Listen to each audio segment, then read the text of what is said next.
بسم الله والصلاة والسلام على رسول الله. السلام عليكم ورحمة الله تعالى وبركاته. إن شاء الله كيوصل الفيديو تاع اليوم يلقاكم لاباس وبخير. مرحبا بكم معايا في نهار جديد، في فيديو جديد. نرحب بالأخوات الجدد، نقول لكم مرحبا بكم.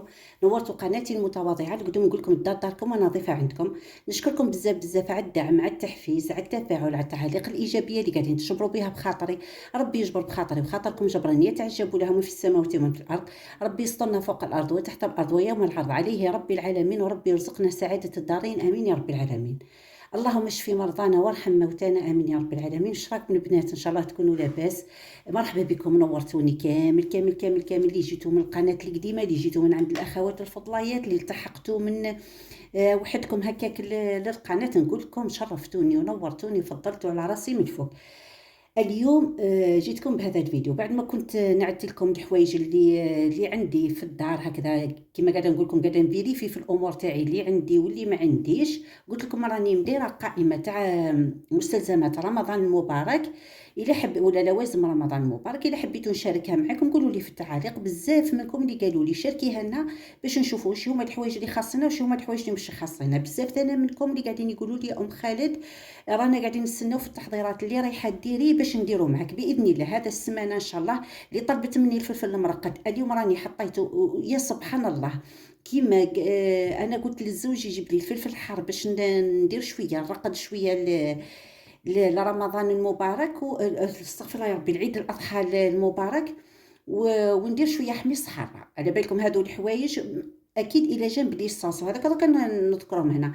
انا قلت له جاب لي شويه فلفل حار، مازلت ما بديتش نديرو. الاخت بعثت لي قالت لي قالت لي شاركي معنا الفلفل المرقد. قلت لها انا راح نشاركه معكم.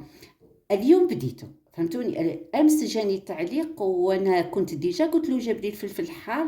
اليوم اني بديت حطيته يترقد حتى يوجد، راني نصور لكم في المقاطع حتى يوجد باذن الله، وراح نشاركه معكم باذن الله الا خلانا ربي حيين.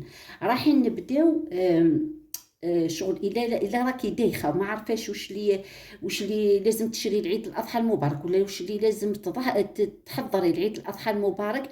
اول حاجه كيما نقول لكم دائما التحضير المسبق راح ينحي عليك التوتر، راح ينحي عليك القلق، راح ينحي عليك الغلبه هذيك تاع الدقيقه الاخرى. على بالكم احنا الازواج كيفاه يكونوا في الدقيقه هذيك، جيب هذيك جيبي هذيك جيبي هذيك جيبي هذيك، وانت تكوني دايخه وما على بالكش كل حاجه وين مخبيتها. اول حاجه في التنظيم تاع الديار تاعنا.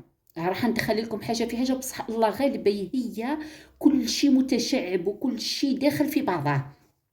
احنا في التنظيم تاع الديار تاعنا كي تعودوا تفرزوا دنيتكم وتنظموا دياركم. واحد الاخت قالت لي ام خالد نعتي لي كيفاه ننظم داري. قلت لها لمي كل مجموعه مع بعضها، كل حاجه حوايج تاع حاجه معينه لموهم مع بعضهم وحطوهم في بلاصه معينه. مثلا انا الحوايج تاع عيد الاضحى المبارك، هذوك الباسينات وهذوك اللي زي بعضهم لمتهم كامل مع بعضهم، حطتهم في ساشيه مغلفتهم وحطتهم في ايطاجير. مثلا اللماس، الشاغور، هذاك الكروشي، الحبل، واش نقول لكم ثاني، السيال نتاع الشوا، النيلو هذاك اني ما هضرت لكمش عليه، النيلو اللي نفرش تحت الاضحيه، اللي نكون نحيته من الكوزينه من قبل، نكون عقبت به في الكوزينه في الطابله تاع الكوزينه، واش عقبت به هذو كامل نخبيهم كامل مع بعضهم في نفس القجر. والشوايه والطابونه انا ما عنديش شاليمو، راح نذكر لكم هنا انا ما عنديش شاليمو. مي مثلا الشواط تاع الكرعين وتاع الراس عندي طابونه حطيتها الفوق في الداله، كانت عندي قديمه كي كنت في الباطمات، ومن بعد شريت هذه تاعي، هذيك خليتها للتشواط تاع الراس وللكرعين، ونخدم فوق في الداله كل شيء، نخدم فيها كل شيء، نشوط فيها فوقها الراس، نشوط فوقها الكرعين، نغلي مثلا فوقها الكرشه والمصار، مخليتها هذيك تظهر لي انا هي خير من الشاليمو. والله اعلم، ما حتى الشاليمو لو كان يرزقني ربي ونشريه. الحاجه اللي طرقت لها درك وش هي، انكم حاولوا انكم تلموا كل شيء مع بعضه فهمتوني؟ تاع كل حوايج كل حاجه يتلموا في جهه واحده، مثلا حوايج تاع الحلويات في جهه، الحوايج مثلا تاع الضياف مثلا من لي سيرفيس من الى مدايره حوايج مخبيه للضياف يكونوا مع بعضهم، الحوايج تاعك تاع الدوم مثلا المغارف والفراشط هذيك مجموعه باينه مع بعضها، التوابل باينين مع بعضهم، الرافيطايمه تاعك في قجر مع بعضها، لوازم الحلويات مع بعضهم، فهمتوني؟ هكا تكون دارك منظمه، الفراش مع بعضها، الريداوات ولي كاشريدو مثلا والزرابات تاع الكنابيات وهذوك مع بعضهم، كل شيء نظمي له بلايصو. هذيك هي البلاصه، تروحي مثلا انت راح تحوسي على حاجه تروحي ديريكتومون للبلاصه هذيك تجبديها. حتى وقلت لكم انا نخرج لكم من حكايه لحكايه بصح هكذا، انا باش نعطي لكم برك كيفاش تنظموا روحكم. صدقوني نهار كنت في السبيطار بسامح، انا دخلت للسبيطار كي كنت في السادس بسامح، عيط لي الزوج في التليفون قال لي ما لقيتش هذيك الحاجه الفلانيه. شوفوا هذا التليفون وكانوا معايا نساه تما في لاشومبر في السبيطار، قلت له شوف روح للبلاصه الفلانيه، حل هذاك الباب هكا، احسب هذيك الحوايج تلقاها هذه الحاجه في البلاصه الفلانيه، اجبدها وعاود رجع لي الحوايج كيما كانوا. لبالك نسى هذوك ثم قالوا لي حافظه الدار تاعك كيفاه منظمتها كيفاه مرتبتها، قلت لهم هي حافظه كل شيء. علاه مانيش حافظه على خاطر فارغه شغل ولا لا، على خاطر انا منظمه كل مجموعه مع بعضها. كي طلب هو هذيك الحاجه انا على بالي وين اجيها، المجموعه هذيك اي في البلاصه هذيك، الحوايج مرتبين فوق بعضهم، المجموعه الاخرى اي في البلاصه الاخرى، الحوايج مرتبين مع بعضهم، فهمتوني؟ هيا نبداو على بركه الله. قلت لكم دائما كي تنظموا رواحكم صدقوني كل شيء راح يولي عندكم متوفر. كاينين ناس من بينهم اختي، والله العظيم وهي ساعه تتفرج لي على الفيديوهات تاعي، من بينهم اختي تشري الحاجه وتخبيها تنسى عليها. صدقوني دي فوا تشري الدوبل تاع الحاجه وهي ناسيه بلي عندها هذيك الحاجه. على خاطر حوايجها ماهمش منظمين، مشي حاطه كل المجموعه مع بعضها. وثانا لازم كل مره تفيريفي حوايجك، ماشي غير بيت الخزين اللي نقعدوا نفيريفيوها، حوايجنا كامل كل مره نفيريفيو، كل مره نجبدوا حوايج نفيريفيوهم. الحكايه تاعها كيفاه واحد المره شريت ريحيه تاع مولينكس، هذوك الريحيه تاع التوابل، لا استغفر الله ربي ماشي ريحيه تاع التوابل، الباتر. شريت باتر وانا كنت حاضره، ما كنتش حاضره معاها. هي كي عيطت لي في التليفون قالت لي انا كي خرجت اليوم اني شريت باتر، انا ما شفتهاش وين حطاتو هذاك الباتر، مي متاكده بلي اي قالت لي اني شريت باتر. وانا اختي هذه من هاي خدامه تخدم في الاداره، على بالكم يخدموا من 8 حتى ل 4 ونص تاع العشيه. ايا مالا هذاك الباتر خباته نسات عليه. كي قربت ريحه تزيد بولدها قالت لي من بين الحوايج قالت لي ديري معايا الورقه والستيلو، هما انا خواتاتي طول اللي يعيطوا لي انا على جال الورقه والستيلو، على بالهم بيا بلي كلشي منظماتو. ديري معايا الورقه والستيلو، هيا الورقه والستيلو بدينا نكتبوا هذه خاصه، هذه راح تزيد نوجدوا للتزياد تاعها. قالت لي نشري باتور باش على جال نزربوا نطلعوا العظام وهذاك باش نديروا الكاطو. قلت لها عندك باتور؟ قالت لي كيفاه عندي باتور؟ قلت لها انا متاكده بلي عندك باتور. قالت لي انت على بالك بروح بحوايجي في داري؟ قلت لها لا انا ما على باليش، بصح انا نشفى بلي واحد النهار قلتي لي عندك باتور، اسكو تكسر اسكو فسد لك؟ هذه ما على باليش الا استعملتيه. قلت لي لا انا ما استعملتش الباتور. روح سيدي كتبت هي الباتور باش تشريها، باش هي متاكده من روحها انه ما كاش. وانا قلت بالك انا ما شفتوش الباتور، مي هي هضرت لي قالت لي انا وشريت باتور. نضنا نفرزو باش نجبدوا لي سيرفيس تاعها. قربت قلت لكم الزياده تاعها، نجبدوا لي سيرفيس نشوفوا واش اللي خاص، نشوفوا واش اللي على بالي راح يجيكم الفيديو طويل بصح اسمحوا لي، نشوفوا واش اللي خاص، نشوفوا واش اللي ما خاصش. هيا نجبدوا الحوايج هذوك لي سيرفيس كلشي، نلقاو الكرتونات تاع الباتور محطوطه من ورا لي سيرفيس. هي كي شرات هذاك الباتور حطته في الكرتونه وخبته ورا السيرفيس، هو بلاصتو مشي تما وهي ما استعملتوش. نهار احتاجت باش تستعملو نسات باللي هذاك الباتور لو كان حطاتو مع الحوايج اللي تستعمل مثلا مع لي روبو تاعها وكل شيء، لو كان ما نساتش عليه. بس كل ما تحل باش تجبد مثلا بيترا ولا تجبد الطاس تاع الجي ولا تجبد اي حاجه من ولا روبو ولا كون تشوف في هذاك الباتور، هي كي شراتو به بالكرتونه تاعو مازال مونبالي في الكرتونه تاعو خباتو ورا واحد السيرفيس. في لا بيبليوتيك نسيت عليه. على هذه قاعده نقول لكم نظموا اموركم، كل مجموعه حطوها مع بعضاكم. انت كي تروحي تجبدي مثلا حاجه من المجموعه هذيك، عينك اي تخزر اي تشوف الحوايج هذوك اللي عندك كامل في كل، ماشي بحال انت تجبدي هذيك الحاجه بعدا بالذات، لا بصح كي تنظميهم مع بعضهم. انت رحتي تجبدي مثلا اليوم الروبو، عينك اي ضربت شفتي بلي عندك البيتران، عندك الطاس تاع الروبو، عندك، فهمتوني؟ تروحي تجبدي مثلا حاجه موس، مثلا موس الفريده كيما نقولوا هذيك اللي كبيره، اكي على من قجر، والحوايج تاع عيد الاضحيه كامل مع بعضهم. اكي شايفه عندك المطارق تاع الشوا ولا ما عندكش، اكي شايفه واش عندك، واش اللي عندك، واش اللي خاصك. هكا تكوني ملمه ابوبري بالحوايج اللي عندك، بصح كون كل حاجه طيشيها في بلاصه، لازم تقعدي تحوسي على الحاجه هذيك وين هي باش تلقايها. دي فوا تنسي عليها، سورتو الا عدتو من الناس اللي كثروا الحوايج بزاف. هيا راك صح نبداو في اللوازم تاع الاضحيه. عندنا كما يقولوا اكيد الاضحيه، واللي بزاف منكم قالوا لي صحيتي يا ام خالد، حنا كي عدنا ماناش مضحيين ما كناش رايحين نديروا ما كناش رايحين نديروا كيف نقولوا مظاهر الفرح بعيد الاضحى المبارك. قالوا لي ما كنا رايحين نديروا والو، ما مضحيينش، ما نقدروش نضحيو. وحده قالت لي انا ماما فاش نضحي ما ندير والو لولادي. قالت لي بصح المره هذه حفزتيني، رايحه نوض نفض شويه داري، نفضها خفافي. قالت لي ندير لهم شويه كاطو، ندير لامبيونس تاع عيد الاضحى المبارك حتى بلا اضحيه. لازم لازم ديروا. شوفوا عيشوا اللحظه بالامكانيات اللي عندكم، مش محتم يكونوا عندكم حوايج بزاف باش تعيشوا اللحظه، عيشوا بالامكانيات اللي عندكم.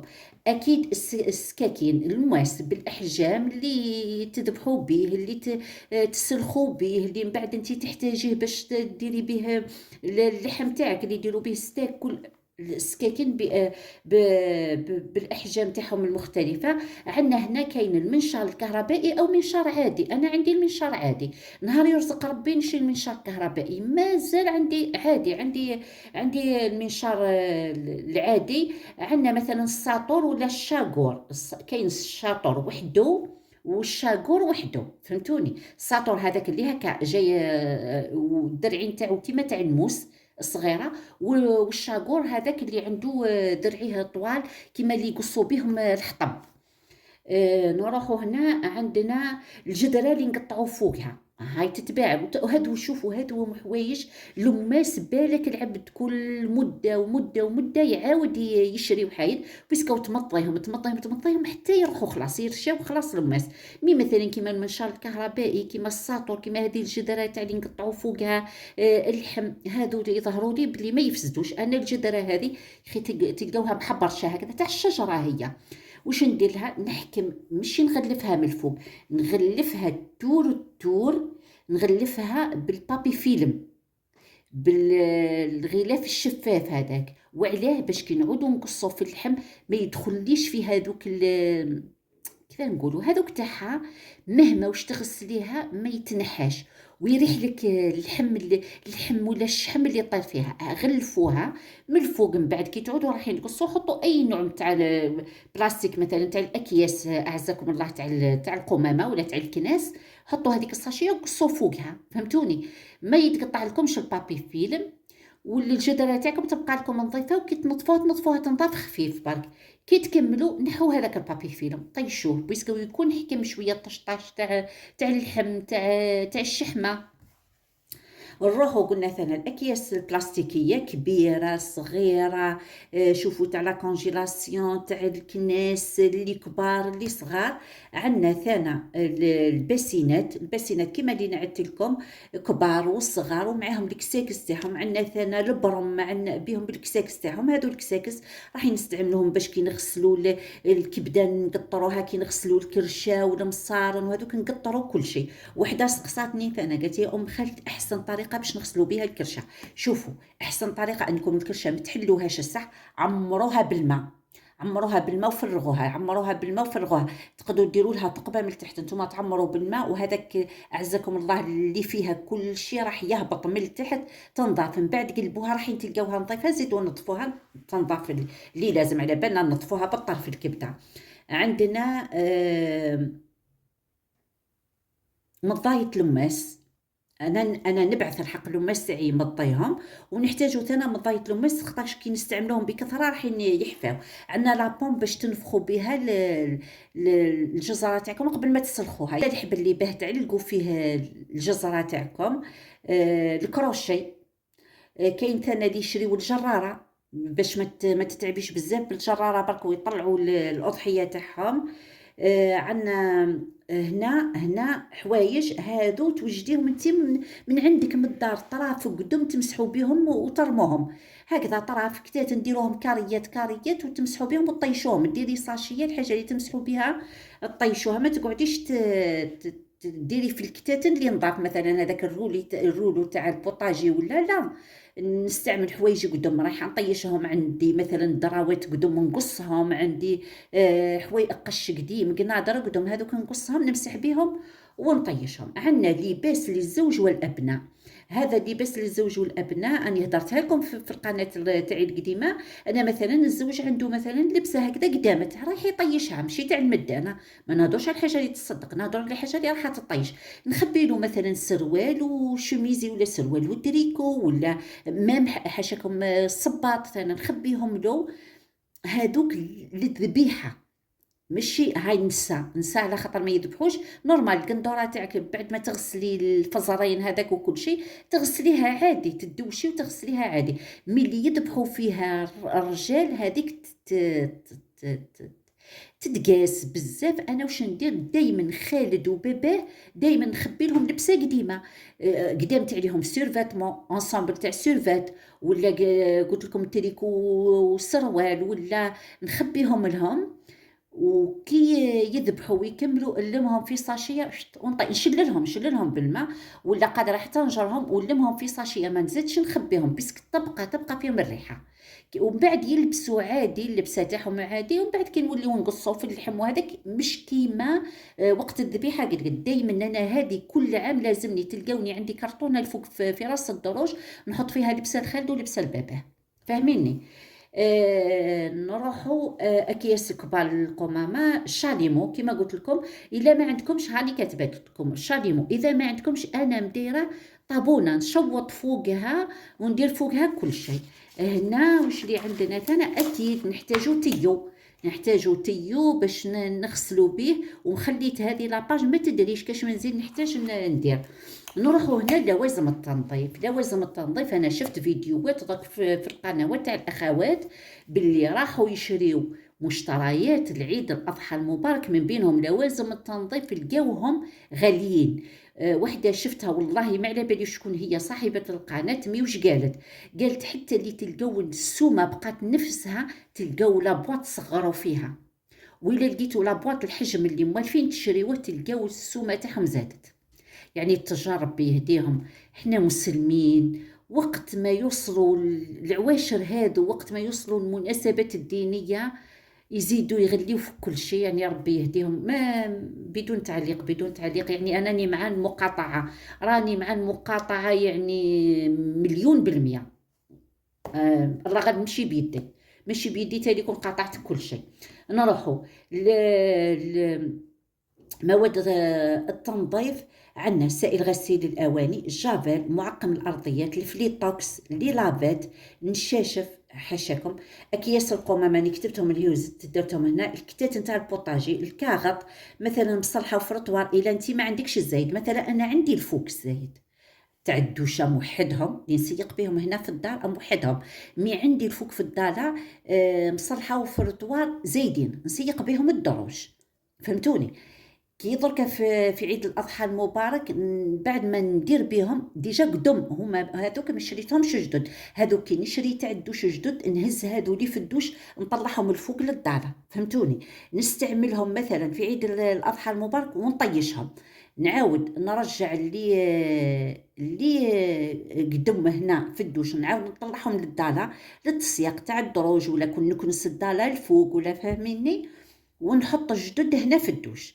الا نتوما عندكم ديجا مثلا انا دركا عندي زوج راكبين وزوج ماهمش راكبين مصلحه وفرطوار، رايحه نطيش المصلحه اكيد الفرطوار ماشي سير، فهمتوني؟ المصلحه عندي ديجا الدوبل، عندي الدوبل ماشي محتم نشريها جديده، فاهميني؟ ان شاء الله تكونوا فهمتوا عليا النقطه هذه. ماشي نخلي حتى للعيد ونوض نبدل تاع الدوش، لا، انا تاع الدوش تاعي كي نلقاها بدات تقدام شويه بالمصلحه بالفرطوان نطلعهم من فوق للداله ونحط الجدد في الدوش، وهذوك كل ما نستعملهم ما عرف كيما كانوا عندي القطط ثاني الفوق اعزكم الله، وكانوا يخمجوا الفوق ويديروا، طيشت ديجا قدام المصلحه في جرتهم هما، نهار مديتهم نهار راحوا هذوك القطط صاي بيسك القطه امهم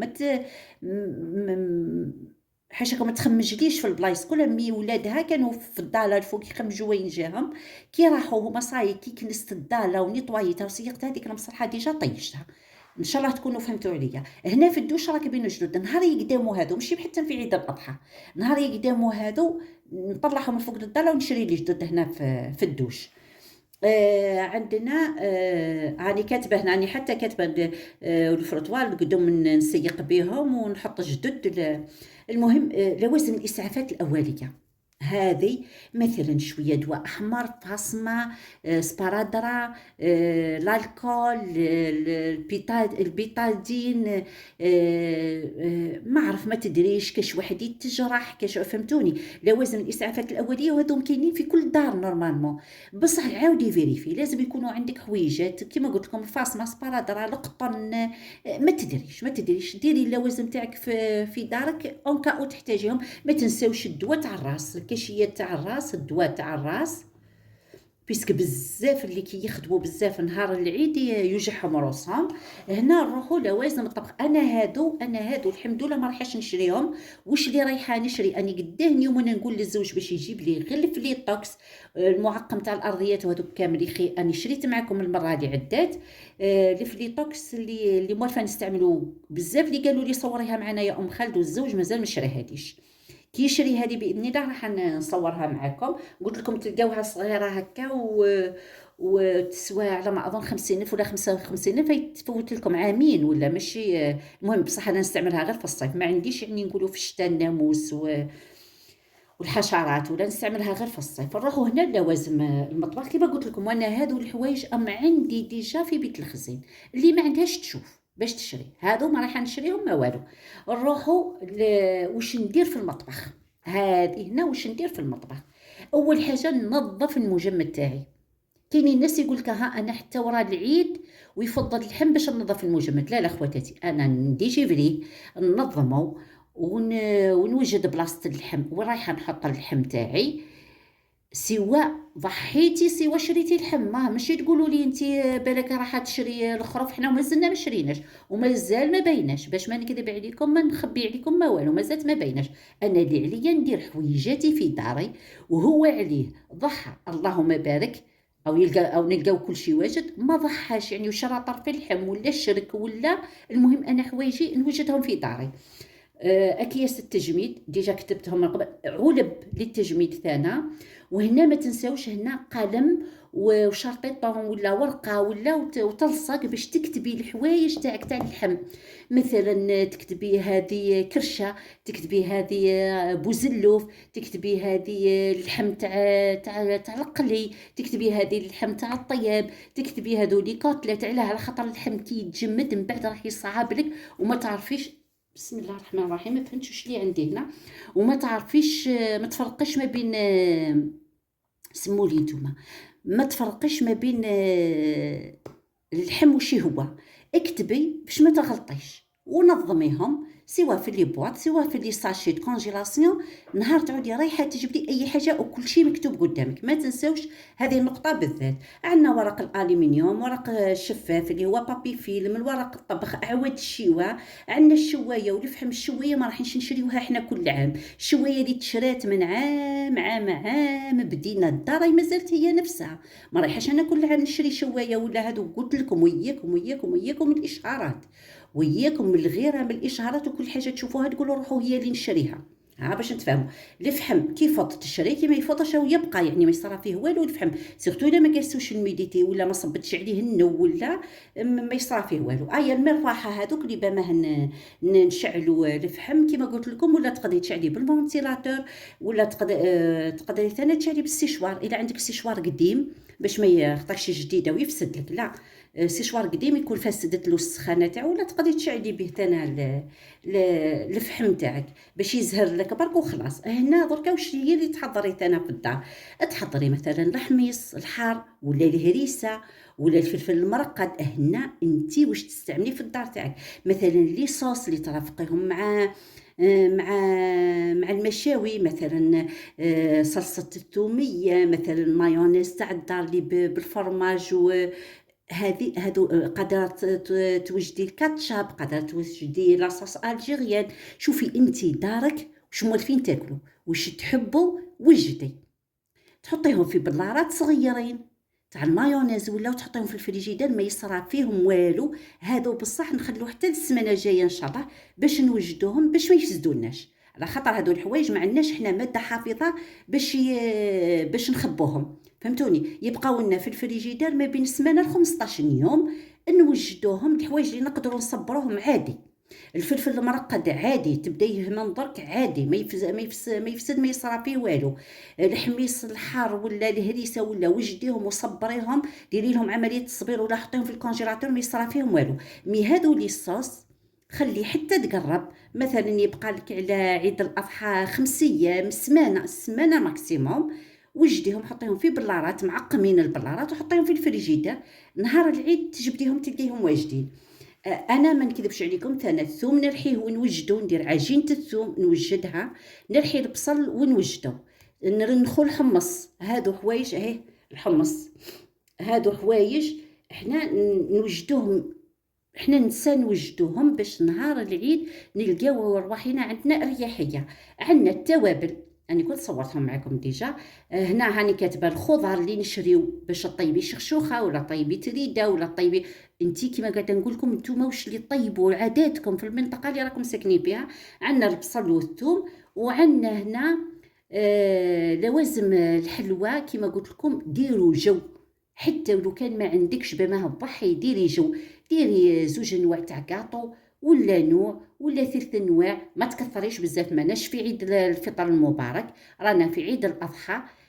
ديري 2 انواع ولا 3، ماشي الناس كلها راح تحطي لها اللحم، بصح يجيو كضياف. كاينين الناس يحبوا يقولوا ياكلوا اللحم في قدام دار، كيوصلوا عندك يقولوا ديري لنا قهوه حليب ولا ديري لنا تاي ولا. وانا كيما قلت لكم عيد الاضحى المبارك نحب ندير له نحب ندير فيه الاخر، سموني نتوما، نحب ندير فيه حاجه معسله.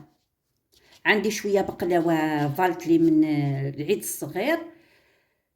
هنا نفس الحوايج نفسهم، هنا نفسهم لوازم الطبخ هنا نفسهم. فهمتوني؟ عندي حوايج من عندي بقلاوه من العيد الصغير مقروضها ولازم للزوج، ونزيد ندير معاه يا اما قاطو المعسله لازم ثاني يحضر. انا عندي باذن واحد احد في العيد الكبير اللي قريوش راني في الشك. وغير الحوايج كيما قلت لكم التقليديه تاع بكري، ما ندخل قاطو بريستيج، ما نكثر عليا كثره الشواكيل، ما نكثر، رغم انه انا سامحت تموت على الشيكولا. مي العيد الكبير حنا متفاهمين على هذا النوع من الكواطا. من وراء العيد ان شاء الله السلعه اللي ما زالت لي من عيد الفطر المبارك ولا اللي عندي في الاخر في بيت الخزين تاعي اللي في المطبخ، اللي في الكوزينه، باسكو انا هادو الحوايج كيما قلت لكم اني ما نديرهمش بزاف في بيت الخزين. ندير عندي كل شيء كاين منه في الكوزينه، في القجوره هذوك اللي دائما نشاركهم معكم، للقدم اللي على بالهم، اللي في القناه القديمه اللي على بالهم كيف كنت نخبي حوايجي في الكوزينه.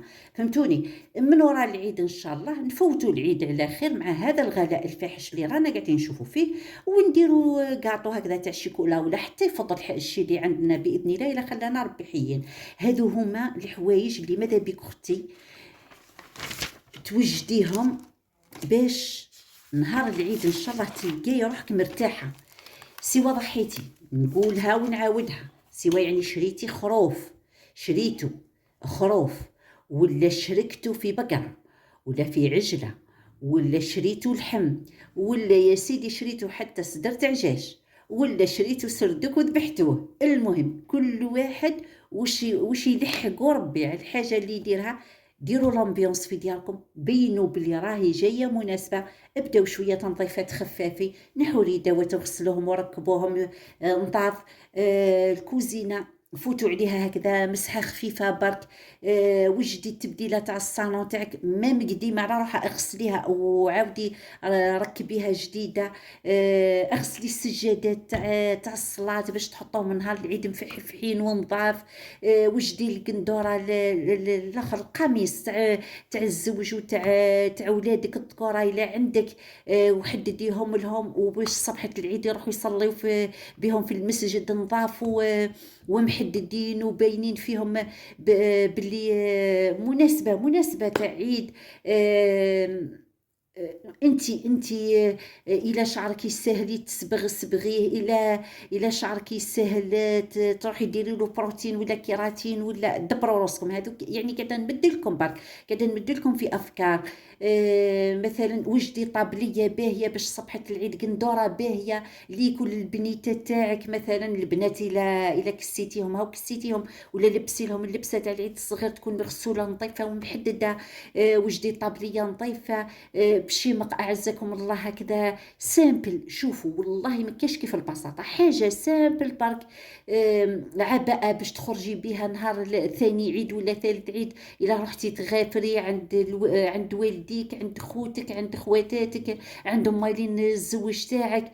مش حتى ما تكون جديده، اغسلي حويجاتك وعلقيهم في السانتر هكذا ونظفيهم وبينيهم باللي هذو راكي محضرتهم العيد الاضحى المبارك. هذا هو الفيديو تاع اليوم. إلى عجبكم الفيديو ما تنساوش اختكم بالجيم بالاشتراك بالبارطاج، وابقاو على خير.